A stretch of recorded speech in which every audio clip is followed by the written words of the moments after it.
Doctor, ఇదేంటమ్మా మీ ఇరుగు పొరుగు వాళ్ళు ఏసీ, వాషింగ్ మిషన్, ఫ్రిడ్జ్ కొన్నారంటూ వచ్చి నాతో చెప్తున్నారు. సురేఖ, మరి మీరే కదండి కడుపులో మంట వచ్చినప్పుడు వచ్చి చెప్పమన్నారు కదా డాక్టర్ గారు.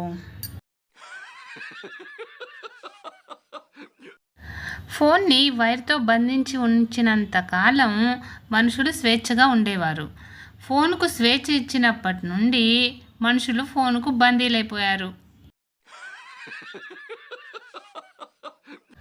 ఎందుకత్తయ్యా ఎప్పుడు అలా ఘాటుగానే మాట్లాడతావు అని పంకజాన్ని అడిగింది కోడలు.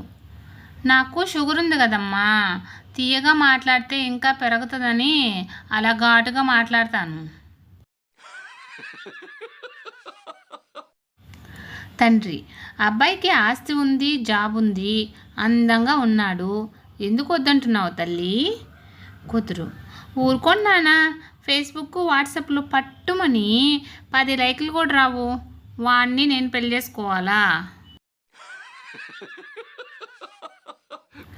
వదిన, కొత్తగా సైట్ తీసుకున్నాము, రేపు తెల్లవారే శంకుస్థాపన, మీరు తప్పకుండా రావాలి. వచ్చేటప్పుడు ఛార్జీలు మీరే పెట్టుకురండి, తిరిగి వెళ్ళేటప్పుడు ఖర్చులు మేమే పెట్టుకుంటాము. అంజలి, తప్పకుండా. ఇంతకీ సైట్ ఎక్కడ తీసుకున్నారు వదిన?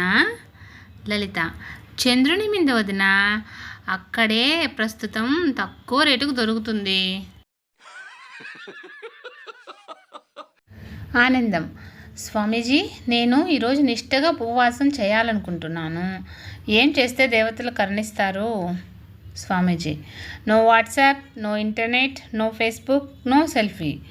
ఈ కఠినమైన ఉపవాసం చేస్తే సకల దేవతల ఆశీర్వాదం వైఫై లాగా లభిస్తుంది నాయన. ప్రపంచంలోనే అబద్ధాలు ఎక్కువ ఉండే 2 లెటర్లు ఏంటంటే, ఒకటి లవ్ లెటర్, రెండోది లీవ్ లెటర్. ఫ్రెండ్స్, ఇలాంటి మరిన్ని వీడియోస్ కోసం సన్ పాజిటివ్ థాట్స్ ఛానల్ను సబ్స్క్రైబ్ చేసుకొని సపోర్ట్ చేయండి. వీడియో నచ్చితే లైక్ చేసి షేర్ చేయండి.